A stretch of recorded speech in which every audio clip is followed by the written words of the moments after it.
पति पत्नी को घर में कैसे रहना चाहिए, इसे लेकर बहुत लोगों ने बहुत सारी बातें कही हैं। लेकिन जो बात अज़दुद्दीन ओवैसी ने कही वो सच में आंखें खोलने वाली है। कई बार पत्नी कहती है कि उनका पति शराबी है, दुष्ट है, मार पिटाई करता है, बात समझता नहीं है, आधा पागल हो चुका है। वहीं दूसरी तरफ पति कहता है कि उनकी पत्नी केवल चिल्लाती रहती है, उसके नखरे बेहद हाई लेवल के हैं, बात बात पर उग्र हो जाती है। ऐसे में ये वीडियो उन सभी पति पत्नियों को देख लेनी चाहिए जो आपस में तालमेल बिठाने को लेकर काफी दिक्कतों का सामना कर रहे हैं। आमतौर पर घर परिवार में पति पत्नी के बीच बेहद छोटी छोटी बातें काफी बड़ी बन जाती है। अगर मामला हद से ज्यादा बिगड़ जाए तो नौबत बेहद खतरनाक रूप धारण कर लेती है और अंत में तलाक के साथ साथ कोर्ट कचहरी तक भी मामला पहुंच जाता है। कई बार पति को लगता है कि वो खुद परमेश्वर है और पत्नी को कुछ समझता ही नहीं। कई लोग पति से परेशान महिलाओं को यह ज्ञान देते हैं कि अगर तुम पत्थर में भगवान को देख सकती हो तो फिर अपने दुष्ट पति में भी परमेश्वर को देखने की कोशिश करो। ज्ञानी लोग महिलाओं को ज्ञान देते हुए कहते हैं कि जो कर्म पति कर रहा है उसे उसका फल जरूर मिलेगा, लेकिन तुम अपनी शांति को भंग मत करना। ऐसे में दोस्तों आप सभी को अज़दुद्दीन ओवैसी का यह खास मैसेज जरूर सुन लेना चाहिए। ओवैसी के उस बयान की तरफ आगे बढ़ने से पहले हम आपको बता दें कि पति पत्नियों के बीच खटपट कोई नई बात नहीं है। आमतौर पर यह देखा गया है कि बड़े बड़े समझदार सेलिब्रिटीज भी इस झगड़े से खुद को बचा नहीं पाते। माहौल कई बार बेहद गंभीर रूप धारण कर लेता है। दोस्तों हॉलीवुड के फेमस सेलिब्रिटी जॉनी डेप और एम्बर हर्ड के बीच कानूनी लड़ाई को कौन नहीं जानता। जब जॉनी डेप ने एम्बर हर्ड पर एक वॉशिंगटन पोस्ट के ओप एड लेख के लिए $50 मिलियन का मानहानि का मुकदमा ठोका तो पूरी दुनिया में तहलका मच गया। वहीं एम्बर हर्ड ने 2016 में तलाक की फाइलिंग के दौरान जॉनी डेप पर ड्रग्स और अल्कोहल के प्रभाव में उन्हें शारीरिक रूप से प्रताड़ित करने का आरोप लगाया। इस ट्रायल में जितने विस्फोटक खुलासे हुए वो किसी फिल्मी स्क्रिप्ट से कम नहीं। एक गायब हुई उंगली से लेकर एम्बर के शव के साथ सोने और एलन मस्क के साथ थ्रीसम करने, सब कुछ ने इस मामले को और भी बवाल बना दिया था।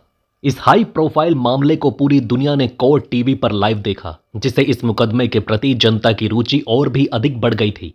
इसके अलावा अगर बात बॉलीवुड की करें तो अभिनेत्री जीनत अमान, जो एक समय में हर पुरुष का सपना थी, उन्होंने 1978 में राजस्थान के जैसलमेर में संजय खान से शादी की। ये विवाह केवल 1 वर्ष तक ही चला, जब संजय पहले से ही शादीशुदा थे और 3 बच्चों के पिता थे।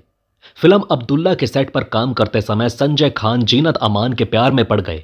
एक बार जब जीनत लोनावला में शूटिंग कर रही थी तभी संजय ने मुंबई में उन्हें फोन कर गुस्से में मांग की कि वो सब कुछ छोड़कर एक गाने के हिस्से को दोबारा शूट करें।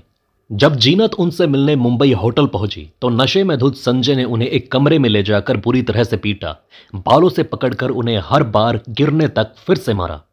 बताया जाता है कि इस हिंसात्मक घटना के दौरान कई दर्शक मौजूद थे, लेकिन किसी ने भी जीनत अमान की मदद के लिए हाथ नहीं बढ़ाया। वहीं दोस्तों बॉलीवुड का एक और मामला तब सामने आया जब श्वेता तिवारी ने अपने बेटी पलक तिवारी को शारीरिक शोषण से बचाने के लिए पति अभिनव कोहली के खिलाफ शिकायत दर्ज कराई, जिसके बाद ये दोनों अलग हो गए। अभिनव कोहली का आरोप है कि श्वेता उनके बेटे रेयांश को उनसे दूर रखने की कोशिश कर रही हैं और खतरों के खिलाड़ी में भाग लेने के दौरान उस बच्चे को होटल रूम में अकेला छोड़ दिया गया था। फिर श्वेता ने अपने और अपने बेटे के साथ अभिनव कोहली द्वारा किए गए शारीरिक शोषण का सबूत देने के लिए अपने इंस्टाग्राम हैंडल पर सीसीटीवी फुटेज शेयर किया। 2013 में शादी के बाद 2016 में रेयांश के जन्म और 2017 में घरेलू हिंसा की शिकायत के बाद श्वेता और अभिनव 2019 में अलग हो गए। इसके अलावा अगर फिर से हॉलीवुड की बात करें तो ब्रैड पिट और जेनिफर एनिस्टन का प्यार हॉलीवुड के सबसे खूबसूरत लोगों की सूची में होने के बावजूद 2005 में मिस्टर एंड मिसेस स्मिथ के सेट पर ब्रैड पिट की कथित बेवफाई के कारण टूट गया, जब ब्रैड पिट एंजेलिना जोली के प्यार में पड़ गए। हालांकि फिर बाद में एंजेलिना जोली और ब्रैड पिट ने भी 2016 में तलाक लेने का फैसला किया। मार्क एंथनी और जेनिफर लोपेज की कहानी एक ब्रॉडवे शो के पीछे की मुलाकात से शुरू हुई। 2014 में उनके विवाह के अंत तक जाती है, जहां जेनिफर ने स्वीकारा कि शादी सपने जैसी नहीं थी। वहीं टॉम क्रूज और निकोल किडमैन का विवाह, जो डेज ऑफ थंडर के सेट पर मिलने के बाद शुरू हुआ, साइंटोलॉजी चर्च के दबाव के कारण 2001 में समाप्त हो गया।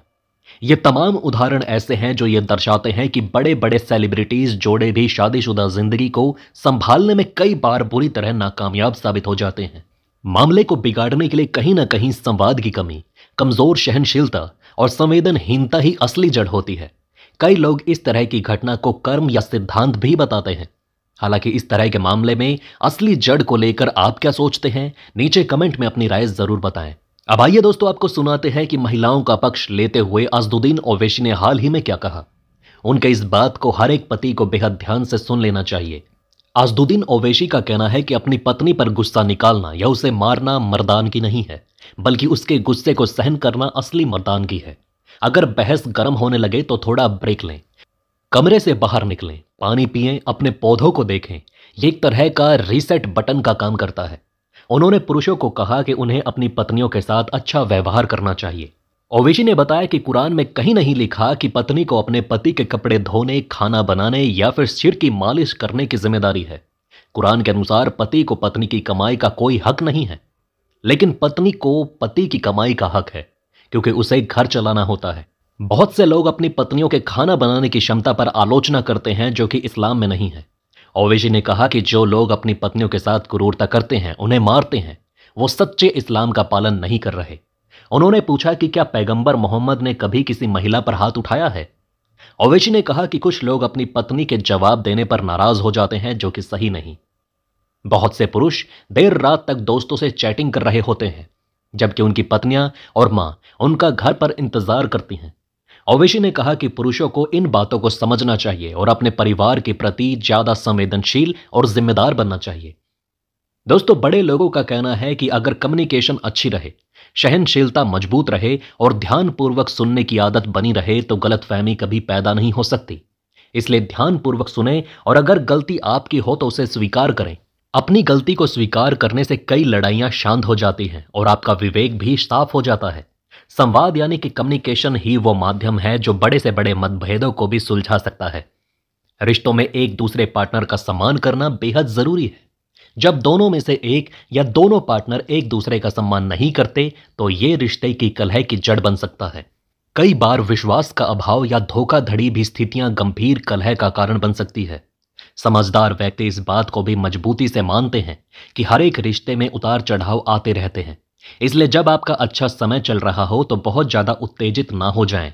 इसी प्रकार जब आपका बुरा वक्त आए या सब कुछ आपके कंट्रोल से बाहर हो जाए तो उस वक्त भी हद से ज्यादा निराश ना हो, क्योंकि हर एक रात के बाद दिन अवश्य आता है। अंत में मैं आपसे यही कहना चाहूंगा कि अच्छे समय में जरा सा सावधान रहें और बुरे समय में उम्मीद ना खोएं। सहनशीलता और संवाद का इस्तेमाल अच्छे तरीके से करें। बाकी जीवन में उतार चढ़ाव आते रहते हैं। दोस्तों, आप नीचे कमेंट में बताएं कि किसी भी रिश्ते के बिगड़ने के पीछे सबसे मुख्य और बड़ा कारण क्या होता है। जाने से पहले वीडियो को लाइक करें, चैनल को सब्सक्राइब करें। तुरंत आ रहा हूं एक और नई अपडेट लेकर। वीडियो में अंत तक हमारा साथ देने के लिए धन्यवाद। नमस्कार।